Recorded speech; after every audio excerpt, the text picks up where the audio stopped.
I'm honest, this thing does have some slightly odd characteristics. It's so darting and... wow, God. This is very twitchy.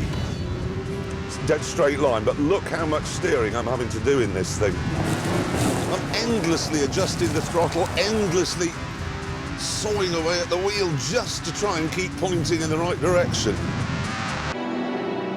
The reason it feels odd is because Ferrari's four-wheel drive system is unlike anything we've ever seen before.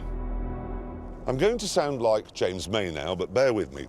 You see, in a normal four-wheel drive car, the engine sends its power through the gearbox to a transfer box mounted somewhere here. Now that splits the power. Some of it goes down a shaft to the back wheels, some of it down a shaft to those at the front. Now obviously the shaft going to the front has to go underneath the engine, which means the engine has to be raised. Now Ferrari say that if you raise the engine, that's bad for fuel economy, bad for styling, bad for handling, bad for everything which they say matters. So in the FF, the power going to the back wheels comes out of the back of the engine, and the power going to the front comes out of the front.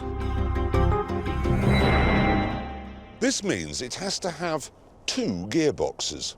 And because the one at the front is only very little, it can only ever handle 20% of the engine's power.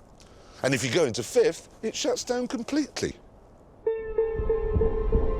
What it all means, though, is that for the first time ever, you can do this with a Ferrari.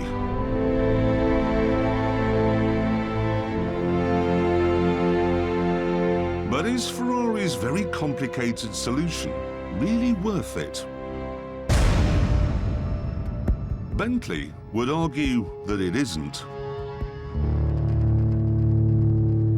This is the new Continental GT. It's a lighter, nimbler, sportier version of the car Wayne Rooney drives. Instead of the massive, thirsty, heavy 6-litre twin-turbo W12 engine in his car, this has a positively microscopic twin-turbo 4-litre V8. It also has a completely conventional four-wheel drive system.